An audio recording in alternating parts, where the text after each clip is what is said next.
सभी श्री रामचरितमानस कथा प्रेमियों को जय सिया राम, राम राम। श्री रामचरितमानस बालकांड दोहा नंबर 246 से 248 तक पढ़कर सुना रहे हैं। वीडियो अच्छा लगे तो चैनल को सपोर्ट करें। आज का प्रसंग है जानकी जी सखियों सहित यज्ञ भूमि में प्रवेश। जान सुअवसर सिय तब पठये जनक बुलाय, चतुर सखी सुंदर शकल सादर चली लवाय। तब सुअवसर जानकर जनक जी ने सीता जी को बुला भेजा। सब चतुर और सुंदर सखियाँ आदरपूर्वक उन्हें लिवा चली। सिय शोभा नहीं जाय बखानी, जगदम्बिका रूप गुण खानी। उपमा शकल मोह लगु लागी, प्रकट नार अंग अनुरागी। रूप और गुणों की खान जगजननी जानकी जी की शोभा का वर्णन नहीं हो सकता। उनके लिए मुझे काव्य की सब उपमाएं तुच्छ लगती है, क्योंकि वे अलौकिक स्त्रियों के अंगों से अनुराग रखने वाली हैं, अर्थात वे जगत की स्त्रियों के अंगों को दी जाती हैं। काव्य की उपमाएं सब त्रिगुणात्मक माइक जगत से ली गई हैं। उन्हें भगवान की स्वरूप शक्ति जीवन श्री जानकी जी के अप्रकट चिन्मय अंगों के लिए प्रयुक्त करना, उनका अपमान करना और अपने को उपहासपद बनाना है। सिय बर नहीं ते उपमा दे, कु कभी कहाय अजसु को ले। जो पट तरह तीय समसिया, जग यस जुबति कहा कमनिया। सीता जी के वर्णन में उन्हीं उपमाओं को देखकर कौन कुकवि कहलाए और अपयश का भागी बने, अर्थात सीता जी के लिए उन उपमाओं का प्रयोग करना, सुकवि के पद से च्युत होना और अपकीर्त मोल लेना है। कोई भी सुकवि ऐसी नादानी एवं अनुचित कार्य नहीं करेगा।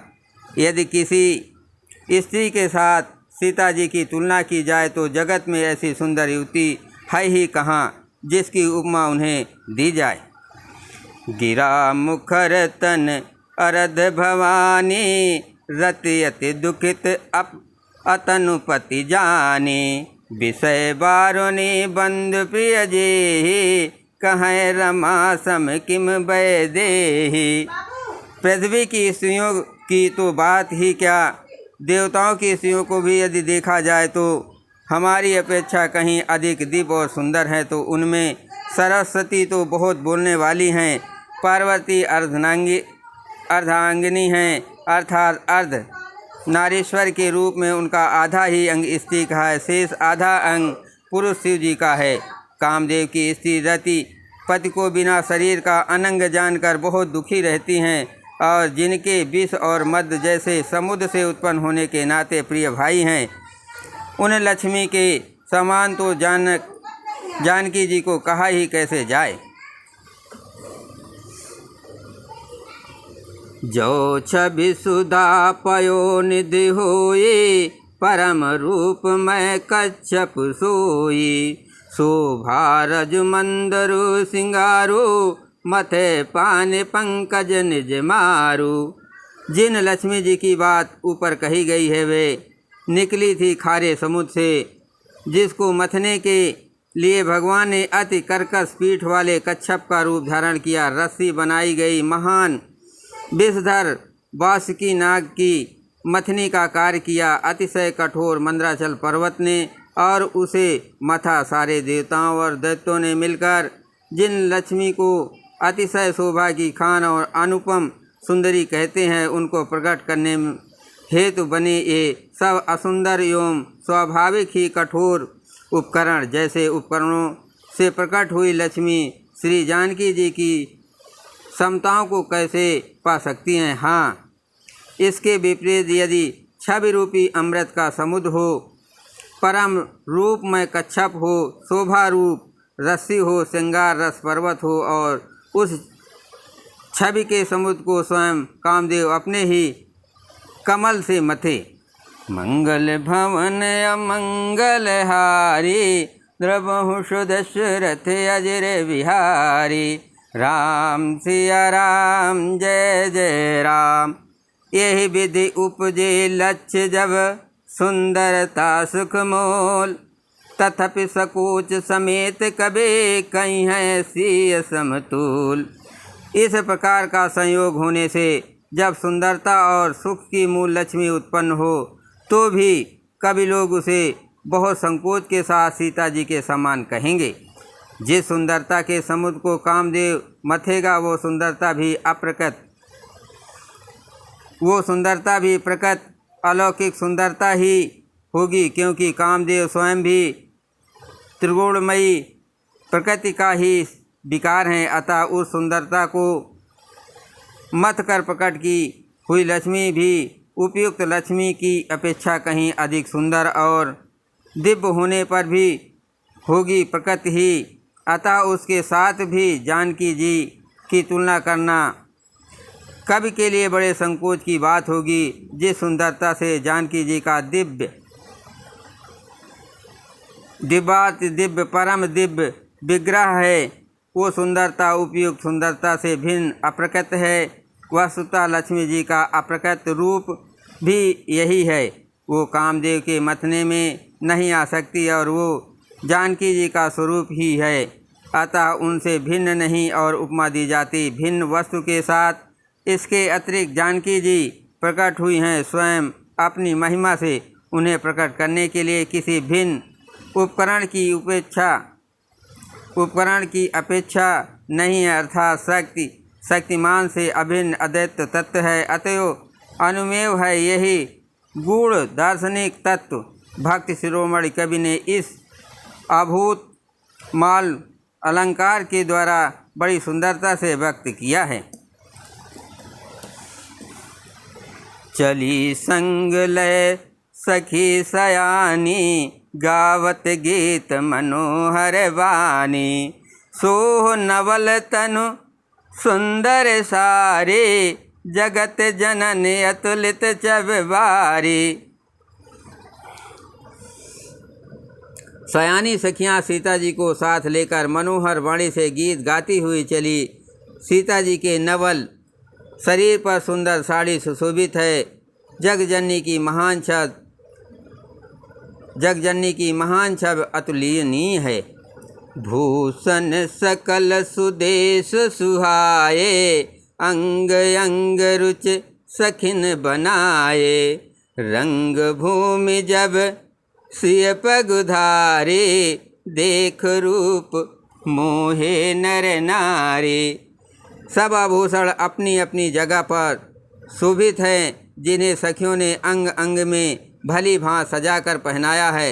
जब सीता जी ने रंगभूमि में पैर रखा, तब उनका दिव्य रूप देखकर स्त्री पुरुष सभी मोहित हो गए। हरस सुरन दुमदुबी बजाए, बरस प्रसून अप्सरा गाये। पानी सरोज सोह जय माला, औचट चित सकल भुआला। देवताओं ने हर्षित होकर नगाड़े बजाए और पुष्प बरसा कर अप्सराएँ गाने लगी। सीता जी के कर कमल में जयमाल सुशोभित है। सब राजा चकित होकर अचानक उनकी ओर देखने लगे। सिय चकित चित राम ही चाहा, भये मोह बस सब नर नाहा। मुनि समीप देखे दो भाए, लगे ललकी लोचन निध पाए।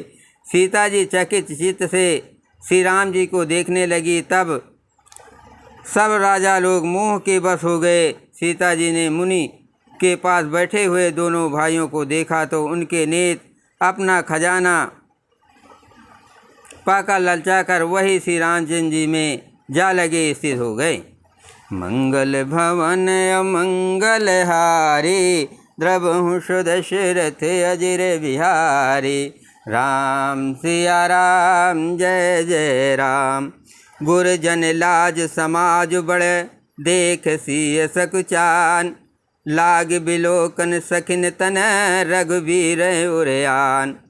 परंतु गुरुजनों की लाज से तथा बहुत बड़े समाज को देखकर सीता जी सकचा गई। वे श्री रामचंद्र जी को हृदय में लाकर सखियों की ओर देखने लगी।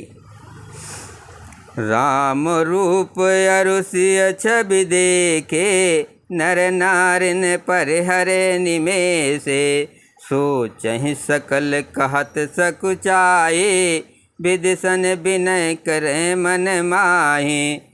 श्री रामचंद्र जी का रूप और सीता जी की छवि देखकर ऋषि पुरुषों ने पलक मारना छोड़ दिया। सब एकटक उन्हीं को देखने लगे। सभी अपने मन में सोचते हैं पर कहते सकुचाते हैं। मन ही मन वे विधाता से विनय करते हैं।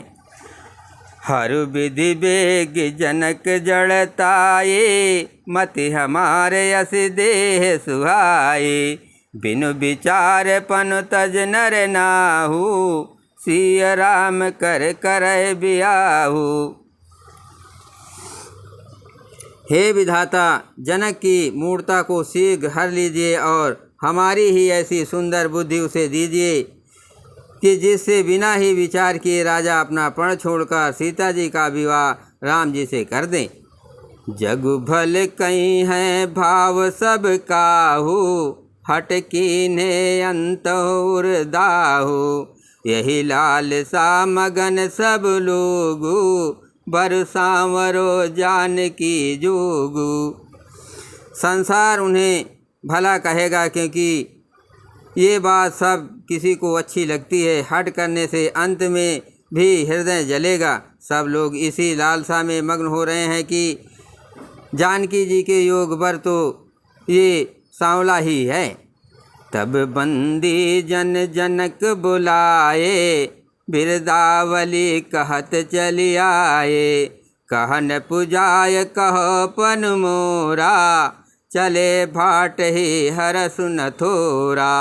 तब राजा जनक ने बंदी जनों भाटों को बुलाया। वे बिरदावली वंश की कीर्ति गाते हुए चले आए। राजा ने कहा, जाकर मेरा प्रण सबसे कहो भाट चले। उनके हृदय में कम आनंद न था। मंगल भवन अमंगल हारी, द्रबहुष दशरथ अजिर बिहारी, राम सिया राम जय जय राम। बोले बंदी वचन बर, सुनहु सकल महिपाल, पन विदेह कर कहें हम, भुजा उठाए विशाल। भाटों ने शेष वचन कहा, हे पृथ्वी की पालन करने वाले सब राजागण सुनिए, हम अपनी भुजा उठाकर जनक जी का विशाल प्रण कहते हैं। जय श्री राम।